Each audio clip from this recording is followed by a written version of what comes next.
Hello दोस्तों, मेरे channel में आपका स्वागत है। आज की हमारी कहानी है पितृ खुश होने पर देते हैं आशीर्वाद।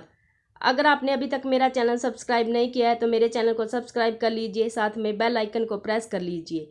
चलिए कहानी शुरू करते हैं। शास्त्रों में वर्णित श्राद्ध की कथा के अनुसार जोगे तथा भोगे दो भाई थे। दोनों अलग अलग रहते थे। जोगे धनी था और भोगे निर्धन। दोनों में परस्पर बड़ा प्रेम था। जोगे की पत्नी को धन का अभिमान था, किंतु भोगे की पत्नी बड़ी सरल हृदय थी। पितृपक्ष आने पर जोगे की पत्नी ने उससे पितरों का श्राद्ध करने के लिए कहा, तो जोगे इसे व्यर्थ का कार्य समझकर टालने की चेष्टा करने लगा। किंतु उसकी पत्नी समझती थी कि यदि ऐसा नहीं करेगी तो लोग बातें बनाएंगे। फिर उसे अपने मायके वालों को दावत पर बुलाने और अपनी शान दिखाने का यह उचित अवसर लगा। अतः वह बोली, आप शायद मेरी परेशानी की वजह से ऐसा कह रहे हैं, किंतु इसमें मुझे कोई परेशानी नहीं होगी। मैं भोगे की पत्नी को बुला लूँगी, दोनों मिलकर सारा काम कर लेंगी। फिर उसने जोगे को अपने मायके न्योता देने के लिए भेज दिया।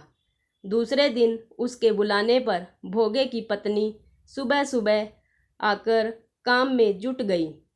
उसने रसोई तैयार की, अनेक पकवान बनाए, फिर सभी काम निपटाकर अपने घर आ गई। आखिर उसे भी तो पितरों का श्राद्ध तर्पण करना था।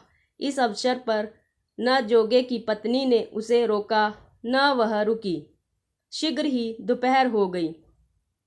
पितृ भूमि पर उतरे। जोगे भोगे के पितृ पहले जोगे के यहाँ गए तो वह देखते हैं कि उसके ससुराल वाले वहाँ भोजन पर जुटे हुए हैं। निराश होकर वे भोगे के यहाँ गए। वहाँ क्या था, मात्र पितरों के नाम पर अंगियारी दे दी गई थी। पितरों ने उसकी राख चाटी और भूखे ही नदी के तट पर जा पहुँचे। थोड़ी देर में सारे पितर इकट्ठे हो गए और अपने अपने यहाँ के श्राद्धों की बड़ाई करने लगे। जोगे भोगे के पितरों ने भी अपनी आप बीती सुनाई। फिर वे सोचने लगे, अगर भोगे के पास धन होता तो शायद उन्हें भूखा न रहना पड़ता, मगर भोगे के घर में तो 2 समय का भोजन भी खाने को नहीं था। यही सब सोचकर उन्हें भोगे पर दया आ गई।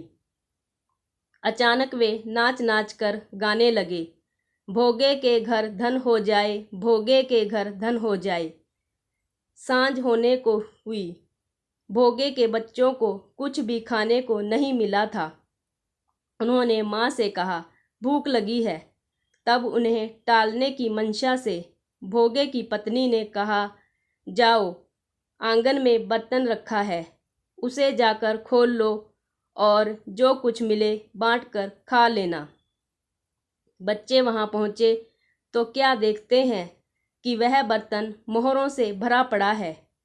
वे दौड़े दौड़े माँ के पास पहुँचे और उसे सारी बातें बताई।